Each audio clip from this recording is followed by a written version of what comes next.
नाशिकची जागा शिवसेनेनं सोडली नाही असं हसन मुश्रीफ यांनी म्हटलं। छगन भुजबळ यांच्या नाराजीच्या चर्चांवर मुश्रीफांनी प्रतिक्रिया दिली।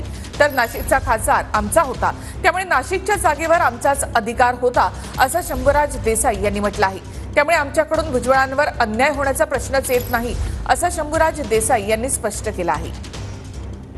त्याची आमची सगळ्यांची चर्चा झाली, ते अजिबात नाराज नाहीत। आता त्यांची ते म्हणणं आहे की दिल्लीवरून त्यांना नाशिक लोकसभेची उमेदवारी फायनल झालेली होती, परंतु काही कारणामुळे ती जागा शिंदे गटाची असल्यामुळे ती जागा सोडण्यामध्ये त्यांनी असमर्थता दाखवली आणि त्याबद्दल त्यांना वाटत असेल की बाबा माझी एकदा नाव जाहीर झालं माझ्यासारख्या ज्येष्ठ नेत्याचं आणि हे होणं हे बरोबर नाही असं त्यांच्या मनातल्या भावना त्यांनी खदखद व्यक्त केली। म्हणजे ती काही नाराजी नाही। नाशिकची जागा कोणाची होती? सन्माननीय खासदार हेमंत गोडसे साहेब तिथे विद्यमान खासदार होते, त्यामुळं नैसर्गिक न्यायाच्या दृष्टीनं नाशिकच्या जागेवरती हा आमचाच अधिकार होता।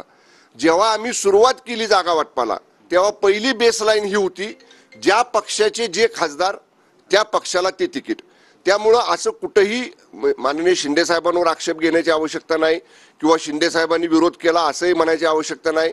आमची बेसलाईन होती की आमचे जे 13 खासदार आहेत त्या ठिकाणी आम्ही धनुष्यबाणावरती लढणार। त्यामुळे भुजबळ साहेबांवर अन्याय करण्याचा आमच्याकडनं तरी कुठं प्रश्न